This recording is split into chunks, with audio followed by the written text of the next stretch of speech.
Hey everyone, not in my backyard today. I'm out at my warehouse, aka storage unit. I like calling it the barbecue warehouse. Today, I have a confession. I said I was going to run my PBX stock out of the box. I lied. I'm sorry. Not sorry. I evolved. I was very lucky and got offered affiliation from Inkbird, and they have been very kind to send me 2 fan units of their Inkbird fans. Their temperature regulation fans. Sorry for a little fumble. So I decided I was going to mod my PBX to where I could use the Inkbird fan.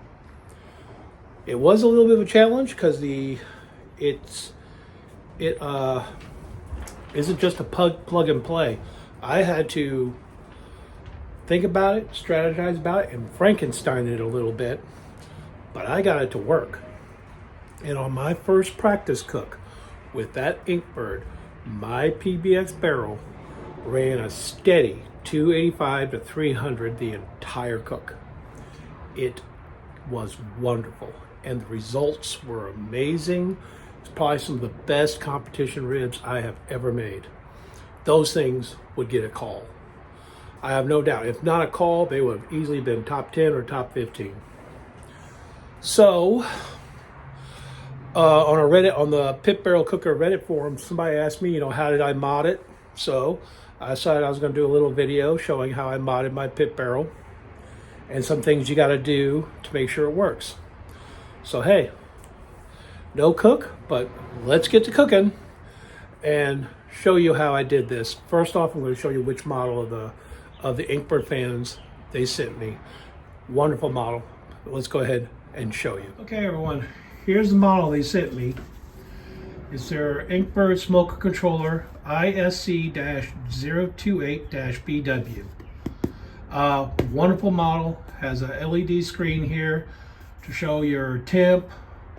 If you have probes in, shows your temp of your probes, shows the speed of your fan, shows the temp of your pit. This thing, like I say, well worth it. If you have a smoker and you can get this to fit your smoker, well worth the price. I fully endorse this product. Thank you, Inkbird, for sending it to me. I give this thing a stellar review of easily 5 stars out of 5. Great product.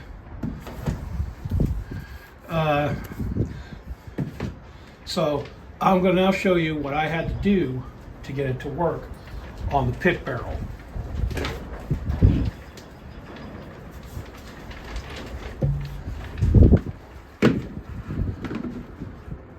Okay, here's the fan.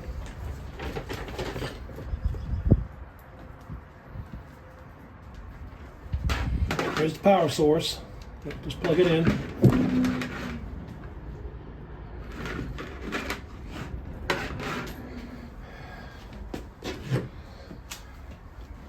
Here's my battery pack. Yes, I'm a Stitch fan. Anyway, here's the battery pack.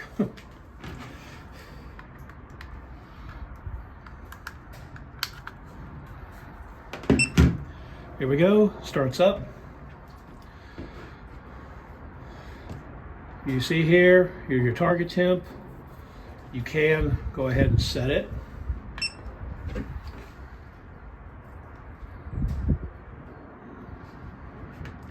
And for competition, what you want is a steady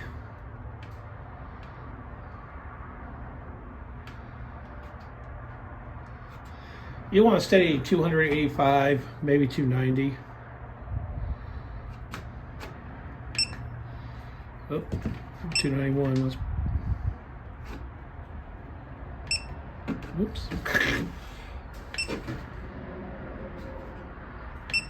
There we go. 290.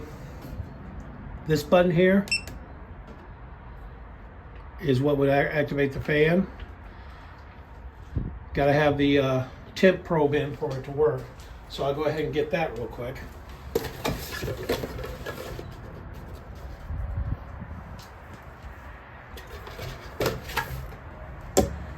Here is the temperature probe. This end goes into the barrel. Gotta make sure I clean that before the next cook. More word about that in a minute. But this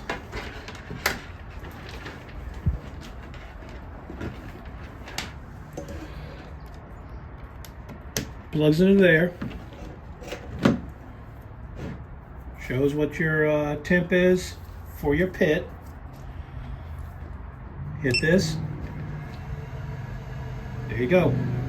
Whisper quiet. Plenty of air coming through.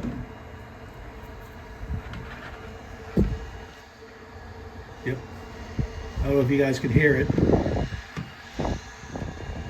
but that's the fan right there. Whisper quiet. And say this goes into your pit. And when you get closer to temp, the fan will slow down to keep in track with the temp that you want to go, so it won't overshoot. Now, this model has a feature that is a little problematic. If there's any negative to this is the only thing, and it is up on the forums and on the internet. This right here has a sensor for when you take the lid off of your pit. It's supposed to sense it and shut the fan off. That way the temperature just won't keep going up and up. And it's supposed to start it back up. Unfortunately, it seems like it just goes into a standby mode and it doesn't start back up. So what it does is it just stops. So then you have to hit the button again to get it going. Little minor convenience still. I'm not going to knock it for that. It's the way it is. You just have to keep an eye on your fan, and whenever you close your lid on your smoker, hit the reset button, get your fan going again. Now, it also has up to 4 meat probes on it. So if you have like 4 things of meat up on your smoker, you can monitor each one. Wonderful. It has an app. App is great. Really keeps track of the temp and everything. Works by Bluetooth and Wi-Fi. It's fantastic. Okay, now I'm going to show you how I got this Frankenstein. Yeah, literally Frankenstein this to fit onto my pit barrel. So let's go ahead and go through that real quick. I'm going to go ahead and shut it off here. And take that off. Take this off. So this is what I did. This tubing here is from Pitmaster IQ. I got it because I got it because it is sturdy, it can take high heat, and it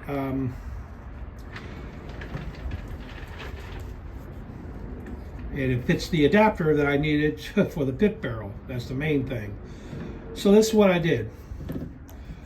I took the tube. I'm getting another one of these, and when I get the IQ, the second tubing, I will show you exactly how I set this up in a separate video.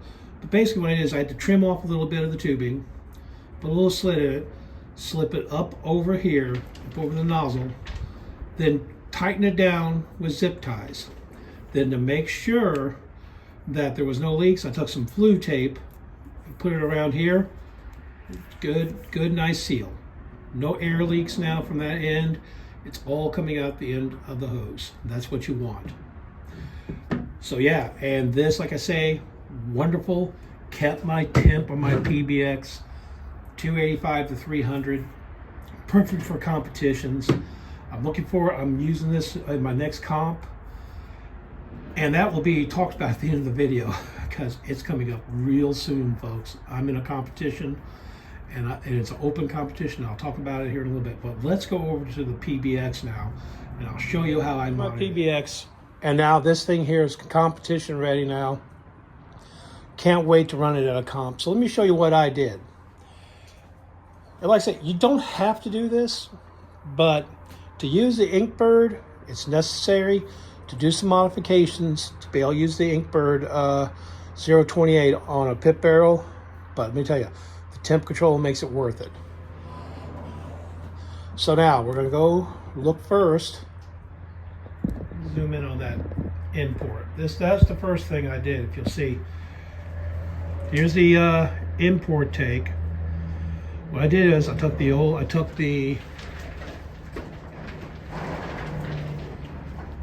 original plate off.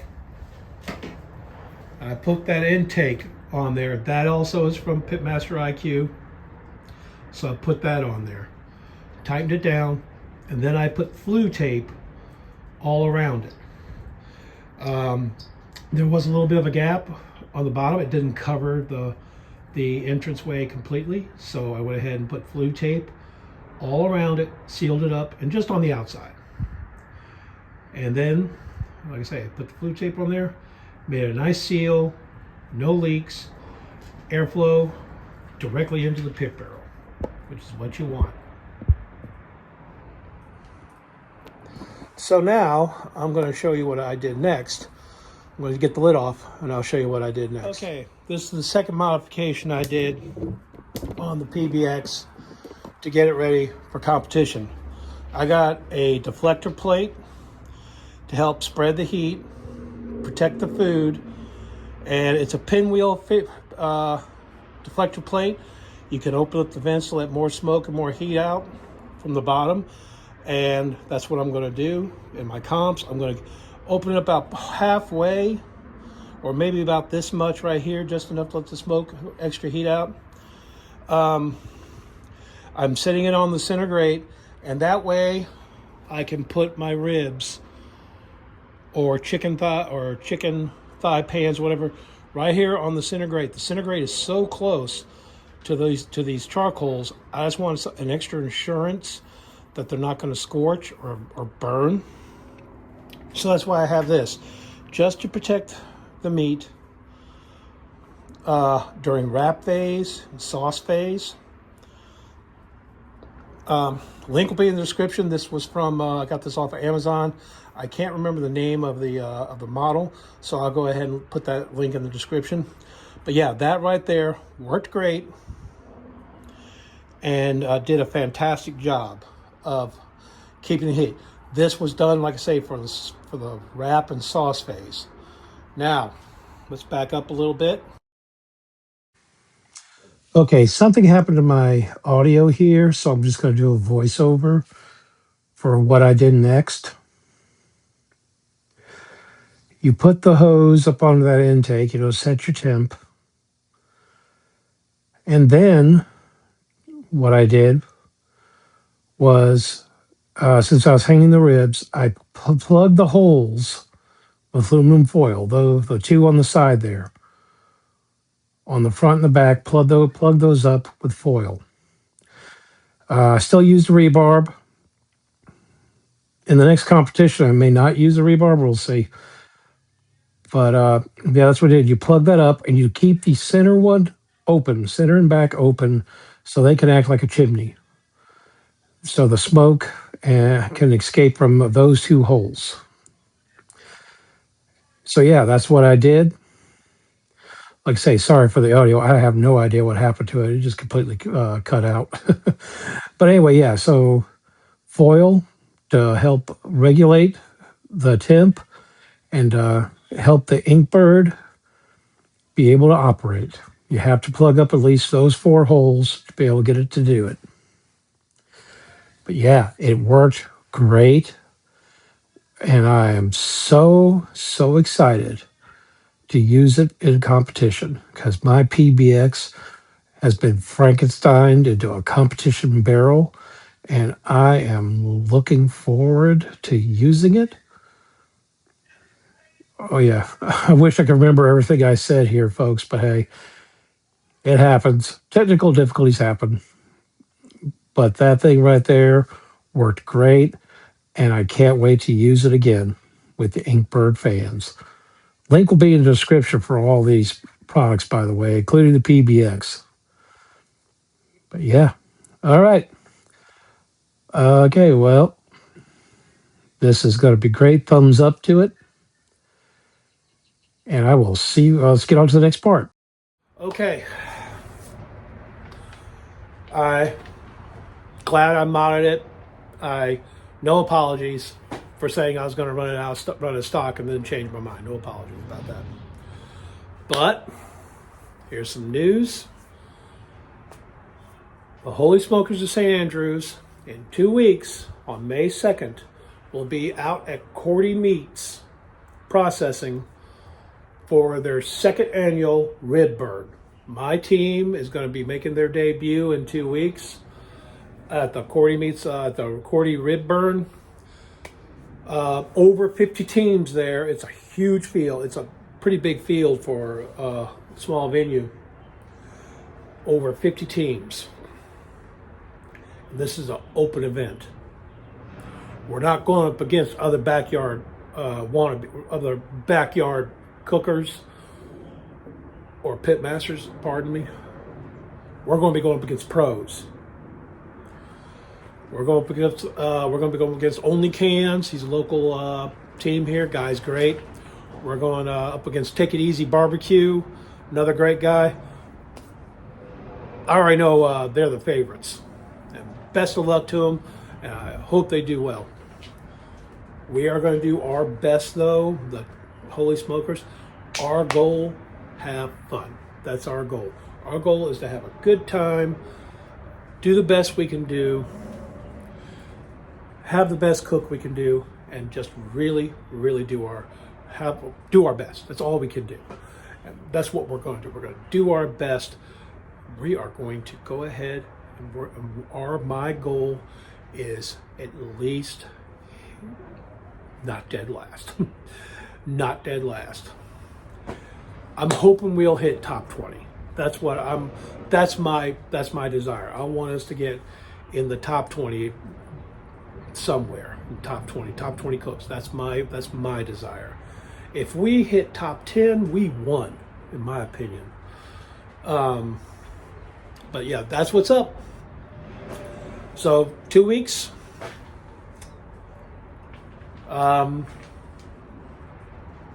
This is a spur of the moment thing. Yeah, my voice.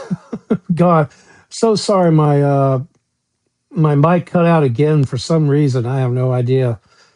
But yeah, voicing over myself again. This exciting times,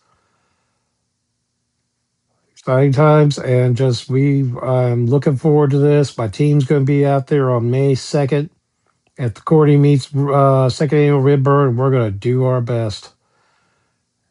And here I'm just giving a quick thanks to once again give it. You know what my wood's going to be? My wood's going to be good old Bear Mountain BBQ Wood. We're going to be doing running apple and 2 chunks apple, 1 chunk cherry, 2 chunks apple. Yep. And I'm gonna be cooking with some good old fashioned Bear Mountain BBQ Wood and lump charcoal.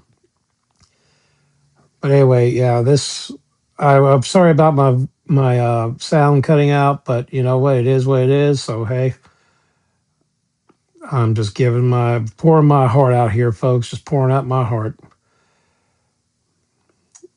But yeah, I'm gonna have fun. The Inkbird is great. Please check out all the links in the description, folks, for all the products, because hey, this is going to be great. Like I say, here it is. Thank you, Inkbird, for sending me the Inkbird fan. Looking forward to using it for my competition.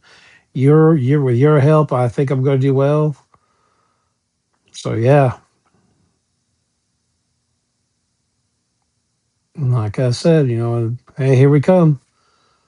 Haven't done a little flat hat flick in a while, so hey, get ready for a hat flick. But yeah, thank you everyone for watching. Please like, favorite, and subscribe. I gotta say that. And always remember, You're always welcome in the backyard, around the grills. Here we go.